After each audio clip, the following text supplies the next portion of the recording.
ते आमची इच्छा खूप वर्षापासूनची होती, असं नाही आहे. आमच्या मोठ्या साहेबांची पण होती, पण कुठे काही स्लिप हो जाती ती गाडी, कीचड़ में फंस जाती ना, थोडी स्लिप होती है. तसं आमची गाडी पुढे जायची परत वापस. आणि त्यामुळे 2014 पासूनचे जे आमच्या प्रयोग होता, तुम्हाला आता मी सांगतो. तुम 2014 में, फिर से बोलता हूं, 2014 में लोकसभा के इलेक्शन के बाद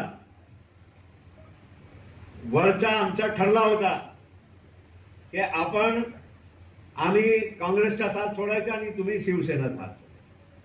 आताची शिवसेना नाही, पूर्वीची.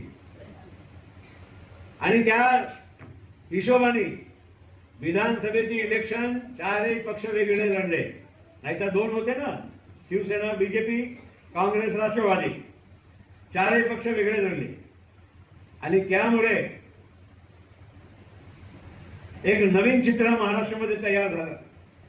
पण त्यानंतरच्या काळामध्ये असं ठरला होता की आपण काही दिवस वेगळे राहू आणि नंतर एक हो. कारण तुम्ही शिवसेनाची साथ सोडली होती, आम्ही काँग्रेसची सोडली होती. तुम्हाला आठवत असेल, तुमच्या नंबर 122 होता, ते 26 होता, काय काय 122.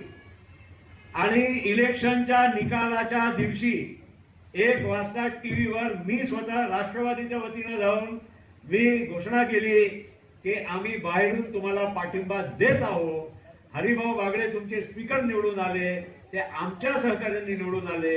हे सगळं झाल्यानंतर ते परत काहीतरी आमची गाडी चिखलामध्ये फसली आणि आम्ही बॅक गेलो आणि तुम्ही पुढे गेलो.